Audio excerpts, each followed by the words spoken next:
선거가 이틀 앞으로 다가왔지만 때 아닌 사전투표 부실 관리가 대선 막판 최대 변수로 떠올랐습니다. 각 캠프에서는 어떻게 보고 있는지 남영희 더불어민주당 선대위 대변인 박정하 국민의힘 선대위 수석공보부단장과 이야기 나눠보겠습니다. 안녕하세요. 안녕하세요. 네. 지금 앞서 영상을 통해서도 보셨지만 그 사전투표 논란이 일파만파 퍼지고 있습니다. 먼저 관련된 녹취를 듣고 본격적으로 대담 이어가겠습니다. 이렇게 직접 주는 거는, 그러니까 투표함에 없이 사람한테 주는 거는 선거관리 지침이다 하시고, 이거 관리하시는 분은 지금 위에 있다. 그러니까 거기는 비확진자 선거가 5층에서 있었어요. 네. 그러다 보니까 다 지금 5층에 있다. 이 말만 반복을 하시더라고요. 아니 그러면 지금 다른 사람이 이 자기 기표 해가지고 넣은 봉투가 제대로 투표함에 안 들어간 걸 확인하신 거잖아요. 그럼 이 그쵸, 얘기는 그냥 바닥에 있었던 거죠. 그럼 내 것도 이렇게 제대로 투표함에 안 들어갈 수 있다는 불안감을 분명히 느끼셨을 텐데. 네, 맞아요. 투표함에 들어가는 걸 내가 못 봤는데 예. 이걸 어떻게 믿을 수 있냐. 그리고 사실 그 당시에 뭐 투표 용지를 나눠주는 과정도 굉장히 혼란이 있었고 그랬기 때문에 그 현장 자체를 믿을 수가 없는 거예요. 네, 대변인, 지금 민주주의 선거에서 가장 기본적인 원칙이 보통 평등, 직접 비밀 선거 이 원칙이지 않습니까? 그런데 지금 녹취를 들었지만 불거지고 있는 그 논란, 가장 큰 것 가운데 하나가 일단 내가 찍은 투표 용지를 직접 투표함에 못 넣는 경우가 지금 확진자와 경위자분들 사이에서 발생을 한 거잖아요. 어떻게 보십니까? 저는 이게 2022년 대한민국에서 일어나고 있는 투표, 선거 날에 있었던 일인가 싶을 정도로 굉장히 놀라웠습니다. 실제 그날 토요일이었죠. 토요일 날 5시 이후에 그 코로나 확진자들에 대한 투표 시간 이후에 저에게 직접적으로 접수된 항의가 굉장히 많았거든요. 네. 이 여러 가지 사안들을 보면 지금 우리 앵커께서 말씀하신 대로 그 비밀 선거, 직접 선거에 위배되는 법 위반 사항도 있었지만 저는 그것보다 가장 심각한 문제로 본 것이 그 오미크론 환자들이 증세가 다 다르긴 하지만 그분들 중에는 뭐 오한이나 고열 환자도 있고 그런 분들이 직접 투표를 하시겠다고 아픈 몸에도 불구하고 긴 줄을 서서 계속 그 추운 야외에서 대기를 해야 되는 상황들이 연출됐습니다. 저는 그 부분이 가장 심각했다고 생각을 하는데요.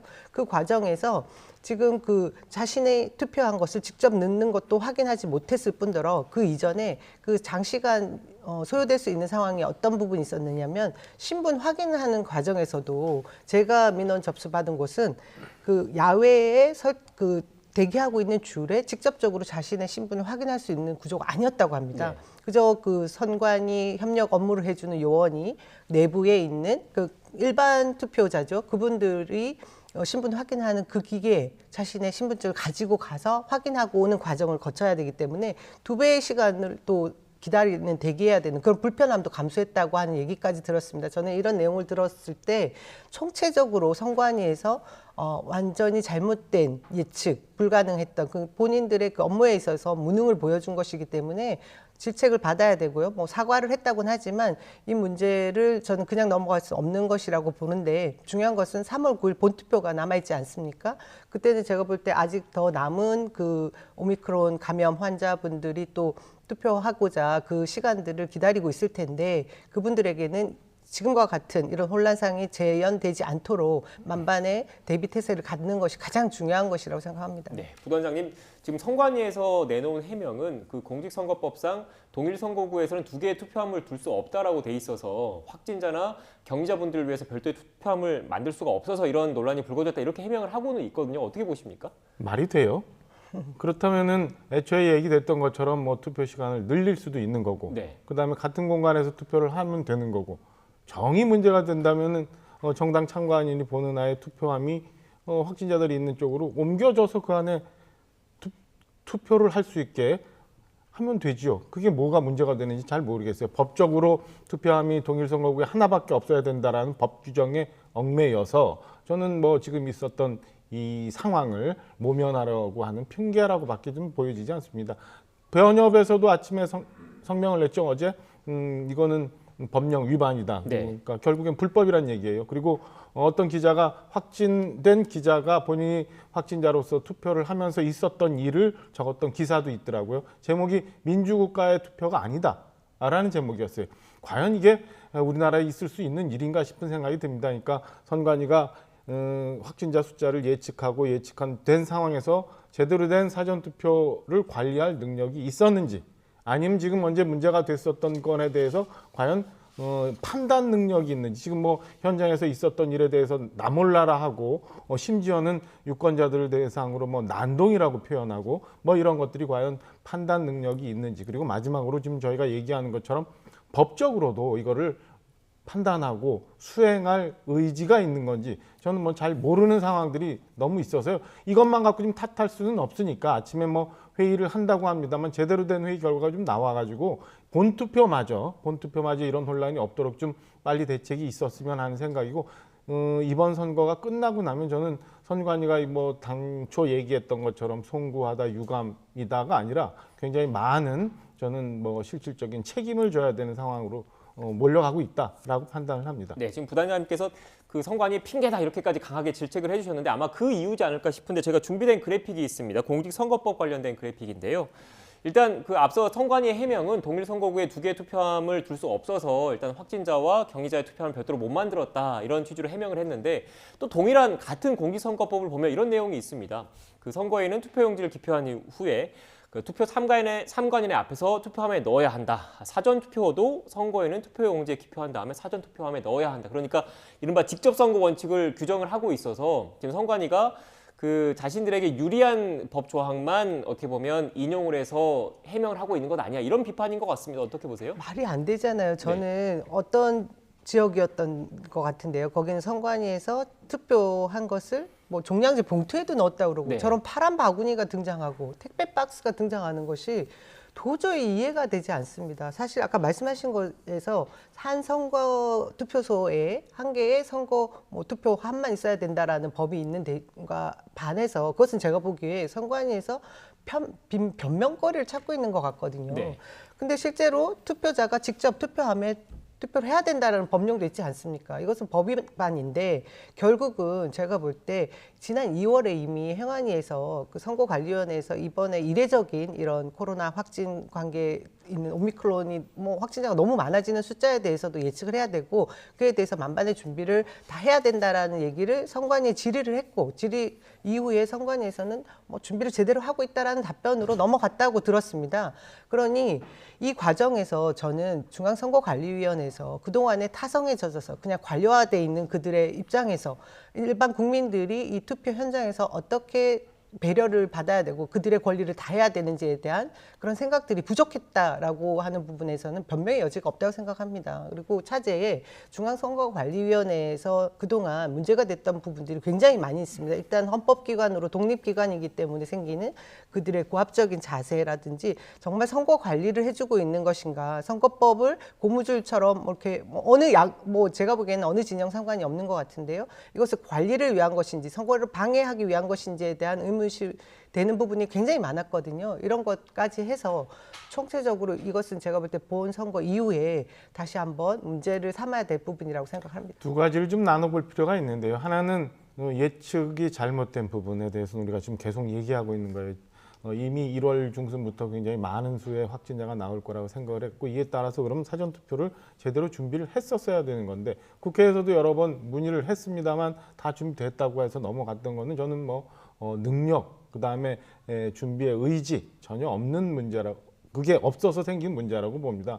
애초에 뭐 6시부터 9시까지 사전투표를 하느니 마느니 이러다가 결국에는 5시부터 7시까지 줄었고, 그다음에 그마저도 본투표도 시간이 좀 줄었었잖아요. 뭐 논란이 됐을 때보다. 그러면은 그냥 본인들 편의에 의해서 이렇게 만들었던 것 아닌가라는 생각이고요. 사전투표함이 이렇게 저렇게 옮겨지고 뭐 종이박스에 옮겨지고 종량제 봉투에 옮겨지고 그다음에 예측을 잘못해서 밖에서 확진자들이 굉장히 추위에 떨고 했던 것들은 실수라고 쳐요. 뭐 그렇다 칩시다. 그런데 지금 몇몇 투표구에서 나왔던 이 투표, 이중 투표라고 해야 되겠죠? 내가 투표용지를 하나 받았고, 기 봉투에는 기투표된 투표용지가 있었고, 이런 것들은 굉장히 심각한 문제거든요. 저는 지금 벌써 이틀이 지났음에도 불구하고 선관위가 단순히 실무자의 실수다라고 얘기한 거는 이 사안의 중대성을, 그러니까 대한민국의 대통령을 뽑는 국민들의 참정권을 얼마나 우습게 생각했으면 그냥 실수다라고 넘기고 있는 건지 모르겠어요. 저는 CCTV 확인하고 실무자들 확인해보면 그게 어떤 식으로 어떻게 잘못됐는지가 나올 수 있거든요. 저는 이틀이나 지났는데 벌써 이미 선관위가 그건 국민들이 납득할 수 있는 정도로 해명을 해줬어야 되는 건데 여태 실무자의 실수다라고 얘기하고 넘어가는 건 저는 아직도 선관위가 지금 상황의 이 중체대한 상황을 인식하지 못하고 있는 것 아닌가라는 생각이 듭니다. 네, 지금 두 분 말씀 중에 좀 새로운 내용도 좀 있고 그래서 좀 정리를 해서 다시 한번 질문을 드리면 일단 이번 논란의 가장 큰 게 그 확진자나 격리자분들이 내가 찍은 표를 직접 투표함에 넣지 못하는 과정에서 불거진 거지 않습니까? 그런데 이 문제를 해결하기 위해서는 그 일반 유권자분들이 투표를 다 마치고 나서 그 동일 투표함에 그 투표를 하면 되는 거잖아요. 그 이후에 이제 일반 유권자분들이 투표하고 나서 확진자분들이나 격리자분들이 와서 투표하면 문제될 게 전혀 없는데 이런 내용들을 좀 간파를 하고 국회에서는 이 점도 계속 주장을 했는데 그게 잘 관철되지 않았다라는 말씀이신 겁니까? 예, 그러니 지금 말씀하신 부분이 가장 큰 문제인 것이 투표함 하나를 놓고 확진자가 아닌 분 그리고 확진자인 분 이렇게 동시에 이런 투표를 하다 보니 네. 생긴 문제인 거죠. 근데 애초에 이 문제를 생각했던 분들은 시간을 오히려 오후에 늘려서 확진자분들에게 충분한 시간을 주고 그 투표함의 문제는 상정하지 않도록 하는 장치를 얘기를 했었음에도 불구하고 선관위는 지금 이런 혼란 상황을 야기한 책임이 있는 것입니다. 그런 부분에 있어서 저는 뭐 변명할 수 없을 것이라고 생각하고요. 그럼에도 불구하고 아까 우리 박 부단장님께서 하신 말씀 중에 지금 전국의 많은 그 확진자분들이 특히나 직접 겪으신 그 과정에 있어서 부정투표 논란까지 이어지는 부분은 좀 저희가 좀 조심해야 되는 부분이고 굉장히 이렇게 가볍게 다루어서는 안 될 문제라고 생각이 듭니다. 사실상 지금 중앙선거관리위원회에서 부실하게 대응을 했고 굉장히 무능력하게 대응을 한 부분에 대해서 책임을 가지고 본투표에 제대로 하라는 질타는 할 수 있겠지만 이 과정에 어떤 의도를 가지고 국민들 중에 그런 생각을 하시는 분들이 분명히 계시거든요. 내가 그 기표 이미 된 용지를 받았더니 뭐 1번이나 2번에 도장이 찍혀 있더라는 불만의 목소리들이 여러 군데서 나오고 있습니다. 이런 부분이 부정투표의 의도까지 이어지는 부분은 제가 보기에 이 사실의 본질과는 좀 차이가 있고 다른 상황이니 그 부분은 좀 같이 다루면 안 될 것 같다는 생각이 있습니다. 네. 저는 빨리 종식시켜야 된다고 생각을 하는 거예요. 선관위가 그 건에 대해서는 국민들이 납득할 수 있는 해명을 줘야지 그냥 이게 잘못되면 부정투표에 대한 논란이 너무 커질 수 있는 거고 이건 선거 이후에도 상당한 영향을 미칠 수 있기 때문에 저는 분명하게 들어가는 장소에 대해서는 CCTV가 다 있을 거고 관련자들의 진술을 찾을 수 있을 거고 그러니까 저는 이틀이 지났음에도 불구하고 계속 실무자의 실수라고만 할 게 아니라 이러한 과정을 거쳐서 잘못된 부분이 있었다라고 납득할 수 있게 해줘야 이 부정선거에 대한 논란을 종식시킬 수 있는 거잖아요. 그래야 본투표에서도 그런 의심이나 의구심이 없으니까 저는 지금 예측을 잘못해서 이런 혼란이 생긴 거와는 별도로 지금 잘못되고 있는 기표된 투표에 대한 의혹은 전 선관위가 하루 내일 전이라도 오늘부터라도 좀 빨리 국민들한테 납득할 수 있는 해명을 줘야 되는 게 옳다라는 생각입니다. 네, 제가 중간에 이제 선관위 입장을 좀 얘기를 하고 넘어가야 될 것 같아서요. 일단 그 최근 불거진 논란과 관련해서 선관위가 지금 두 차례에 걸쳐서 일단 유감 표명을 했고 관리 미흡과 관련해서는 송구하다라고 밝혔습니다. 다만 절대 부정 소지는 없다라고 강조를 했다는 점을 참고로 말씀을 드리고요. 일단 관련해서 오늘 선관위에서 긴급 회의를 개최를 해서 회의가 지금 현재 진행 중인 것으로 알고 있는데 결과가 나오면 저희가 바로 전해드려야 할 것 같고요. 앞서서 노정희 선관위원장이 오늘 출근을 했습니다. 관련된 모습을 보고 대담 이어가겠습니다. 사전선거 부실 논란 어떻게 설명하시죠? 우선은 본선거 대책 마련에 집중하도록 하겠습니다. 다른 말씀은 다음 기회에 드리도록 하겠습니다. 회의가 지금 예정되어 있는데 주로 어떤 내용을 좀 말씀을 나누실 예정이신가요? 혹시 국민께 사과 말씀을 따로 검찰 고발 당하셨는데 혹시 이에 대해서 한 말씀 해주시죠. 사무총장한테 좀 강력히 제가 경고 항의를 했고요. 예. 일단 3월 9일 날 이게 재발되지 않도록 철저히 부탁을 했습니다. 이걸 가지고 야당가 뭐 조직적 부정 뭐 이렇게 하는 것은 아닌 것 같고 실수가 있고 준비 부족이 있는 것 같은데 부산에서도 막 윤석열 후보 기표가 된 그 표지가 나눠진 걸 보면 어느 특정 후보의 문제는 아닌 것 같습니다. 일단 본투표는 마쳐야 되니까 네. 지금 상태에서 뭐 어떻게 할 수는 없는 거지만 적어도 선관위원장은 이 점에 대해서 명확하게 책임지고 본투표 종료와 동시에 사퇴하겠다고 입장을 명확하게 밝혀야 됩니다. 뒤에 숨어가지고 잠 주무시지 마시고요. 알겠습니다. 거기다가 이 문제는 결국 국민들의 주권으로서 판단을 해야 될 상황입니다. 네, 관련 녹취를 듣는 와중에 속보가 들어왔습니다. 앞서 제가 그 선관위가 오늘 긴급회의를 개최를 해서 대책 마련에 나선다고 했는데 어느 정도 윤곽이 나온 것 같습니다. 주요 내용을 간략하게 설명을 해드리면 지금 화면 하단에 자막을 보시는 것처럼 본투표일, 그러니까 오는 9일 투표일에 확진자도 일반인과 동일하게 투표를 한다는 내용이 있습니다. 그러니까 미확진자의 투표가 종료된 뒤, 그러니까 일반 유권자분들의 투표가 종료된 뒤에 저녁 6시부터 확진자 투표가 진행이 되고요. 사전 투표 과정에서 문제가 됐던 그 투표지 전달 방식도 없애기로 결정을 했다라는 속보가 들어왔습니다. 지금 앞서 오늘 오전에 선관위가 관련해서 긴급 대책 회의를 열었고 지금 속보를 통해서 대략적인 내용이 좀 나왔습니다. 그 좀 어느 정도 예상됐던 부분이죠, 대변인 어떻습니까? 예, 애초에 네. 그 확진자와 일반 그 확진되지 않으신 분들과 시간대를 구분했으면 이런 일이 벌어지지 않았을 것이거든요. 네. 근데 참 안타깝습니다. 이후에 이런 일이 생긴 것이. 그리고 저는 이 시간이 지금 뭐 이미 결정을 했다고는 하지만 모두 이제 남아있고 대기하고 계신 분들까지 다 소화할 수 있을지, 투표하고자 원하는 그 확진자분들을 다 소화할 수 있을지가 가장 걱정이 되는 부분인데요. 이 부분을 좀 제가 볼 때 시간 연장에 관한 부분도 이야기를 같이 해줬으면 좋았을 것 같은데 지금 듣는 내용에는 그것이 포함되어 있지 않은 것 같아서 좀 그렇고요.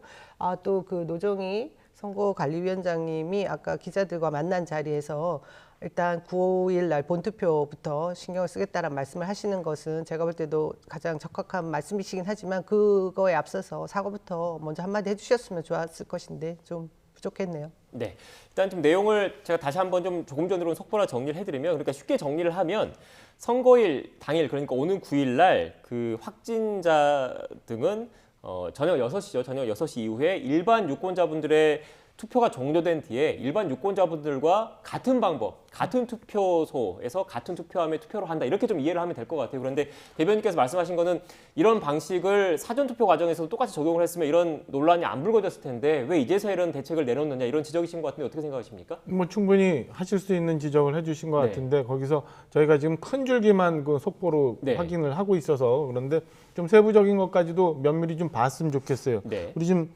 대변인 말씀 주신 것처럼 사실은 6시까지 일반인이 투표를 하더라도, 그러니까 확진이 되지 않은 분이 투표를 하더라도 투표장 안에 남아있는 분들이 있을 수가 있거든요. 그럼 6시부터 투표를 하려고 확진자분들이 오면 겹쳐지는 동선이 생겨요. 과연 그럴 때는 어떻게 대처할 건가 좀 봐야 될 거고 네. 지금 애초에 생각했던 것처럼 7시 반까지면 다 소화를 할 수 있는지, 오늘 아침도 벌써 21만 명 나왔어요. 며칠째 20만 명이 넘어가고 있는데 그걸 다 소화할 수 있는지도 한번 봐야 되고, 마지막 7시 반까지 투표를 한다고 합니다만은 그러면 1시간 반이면 충분한 건지, 그리고 제가 사전투표 저도 좀 했는데 보니까 예년에 비해서 그 사전투표의 줄도 굉장히 길더라고요. 그러니까 동사무소의 영역을 벗어나서까지 줄을 서 있는데 그럼 7시 반까지 입장하는 사람의 기준을 어떻게 잡아야 될 건지, 이런 것도 좀 면밀히 선관위에서 각각 투표소마다의 특징을 맞춰서 해야지 또 다른 이런 혼선이 없을 수 있다라는 생각이 듭니다. 네, 일단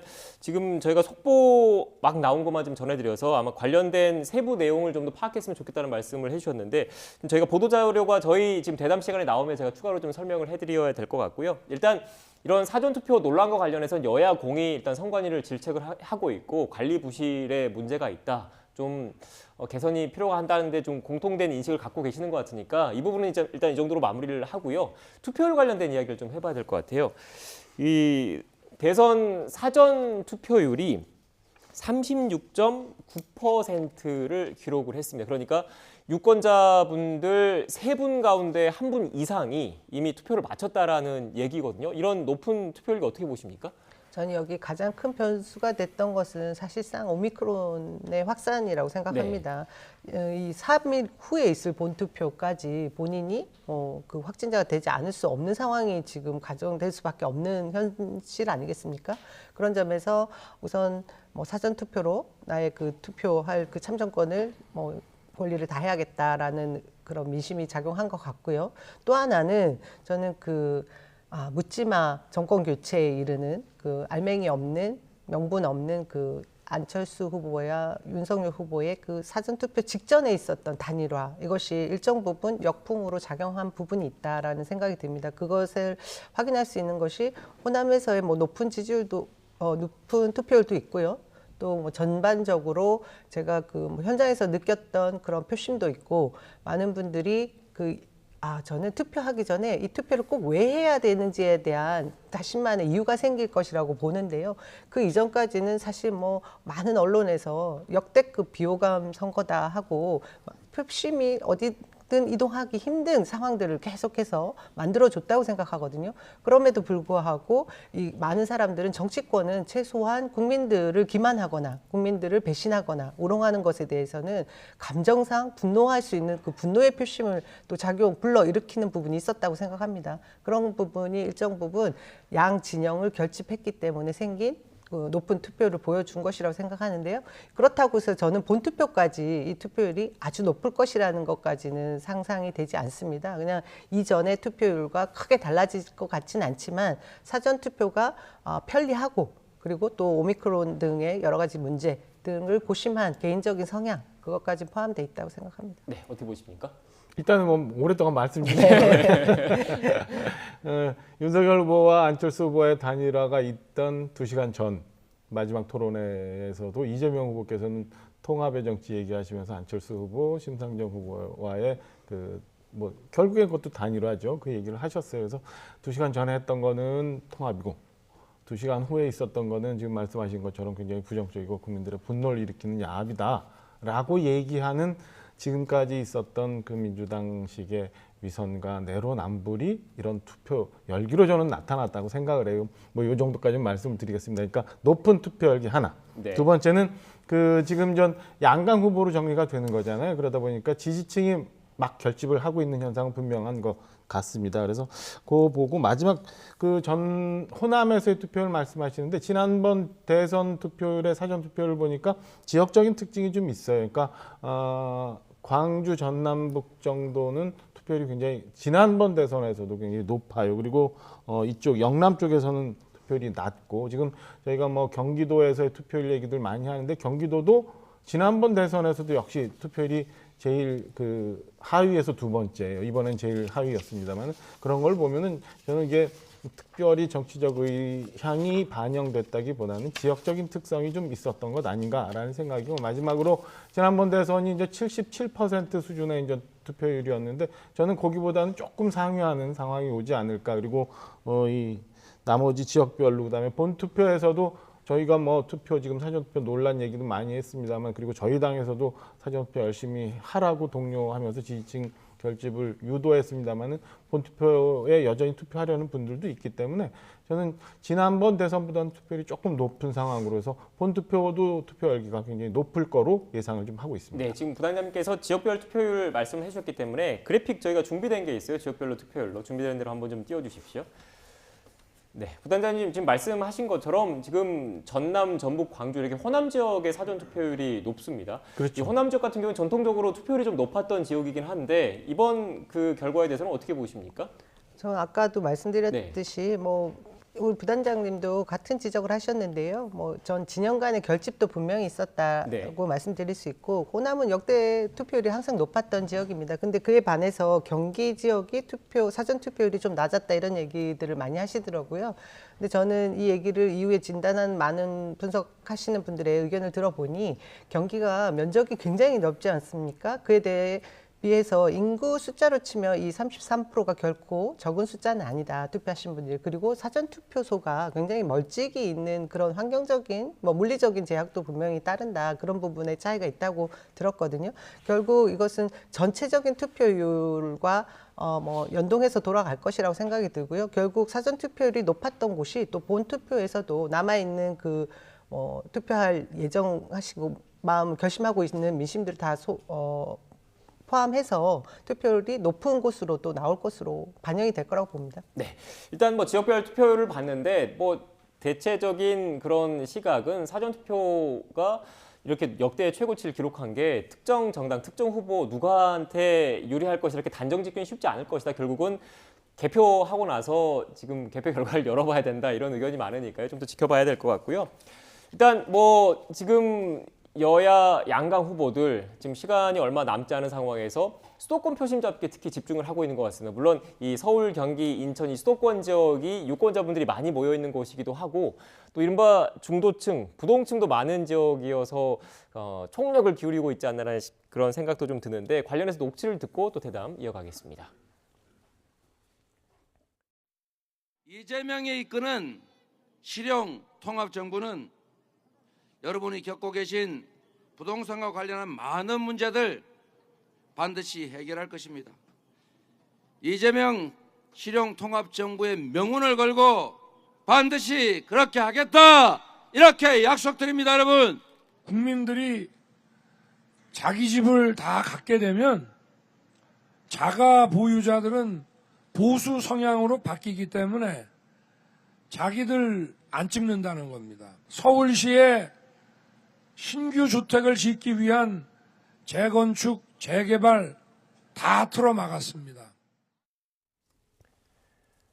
네, 이제 D-2입니다. 이틀 남았는데 막판 선거 전략 간략하게 좀 설명을 해주시죠, 국민의힘. 일단은 뭐 그저께부터 보시는 것처럼 윤석열 후보는 수도권에 집중을 하고 있어요. 네. 충북 지역을 거쳐서 올라와서 어제 이제 경기, 서울 유세를 했고 오늘도 서울과 경기 지역, 그다음에 인근을 계속 돕니다. 그러니까 거점 유세를 했던 곳을 제외하고 못 갔던 곳까지 다 이제 샅샅이 뒤지면서 가장 중요하고 가장 유권자가 많이 모여 있는 수도권의 최대의 마지막까지 이제 그 힘을 다하고 있는 상황입니다. 그래서 지금 저희가 화면에서 봤던 것처럼 부동산이며 경제며 뭐 이런 것 때문에 이반이 됐던 국민들이 과연 지금 어떤 대통령상을 원하는지, 그리고 지금 이 정권을 그대로 유지해서 또다시 5년을 이렇게 맡겨도 되는 건지에 대해서 유권자들한테 호소하는 그런 전략으로 막판 서울과 수도권을 집중해서 지금 돌고 있는 상황입니다. 네, 이재명 후보는 어떻습니까? 네, 마찬가지로 서울에서 사실 그동안 역대 대선에서 이기지 않으면 이긴 뭐 후보가 없지 않습니까? 그 정도로 그 지난 주말에 서울에 집중 공략을 했고 이후에 수도권 그리고 지방을 다 돌아서 또 다시 수도권으로 올 텐데요. 아까 우리 화면에서 본 것은 부동산 문제에 대해서 이재명 후보의 그 실용적 접근, 세제와 금융을 통한 그런 방안들에 대해서 정책 방안들을 내놓았고요. 저는 이것이 결국은 인물 구도에 있어서 유능과 무능의 차이를 보여주는 것이라고 봅니다. 저희가 강조하는 것은 지금 뭐 우크라이나 사태도 그렇고 대외 변수들이 있지 않습니까? 미중러의 패권 이런 외부 환경까지도 포함을 하게 되면 이 위기 상황에 그 유능한 준비된 일꾼이 필요하다. 이재명 후보의 그런 강점들을 계속해서 포지티브하고 긍정적인 메시지로 발신을 하고 있습니다. 네, 지금 시간이 얼마 남지 않아서 여야 공이 이 그 두 개의 주제에 관련해서 입장과 반박 좀 듣고 정리를 좀 해야 될 것 같아요. 먼저 지금 최근 강원 지역 그리고 경북 지역 산불과 관련해서 걱정이 큰 상황인데 일부 민주당원 게시판 글 그리고 무소속 윤미향 의원의 글과 관련해서 논란이 지금 불거지고 있습니다. 어떻게 생각하십니까?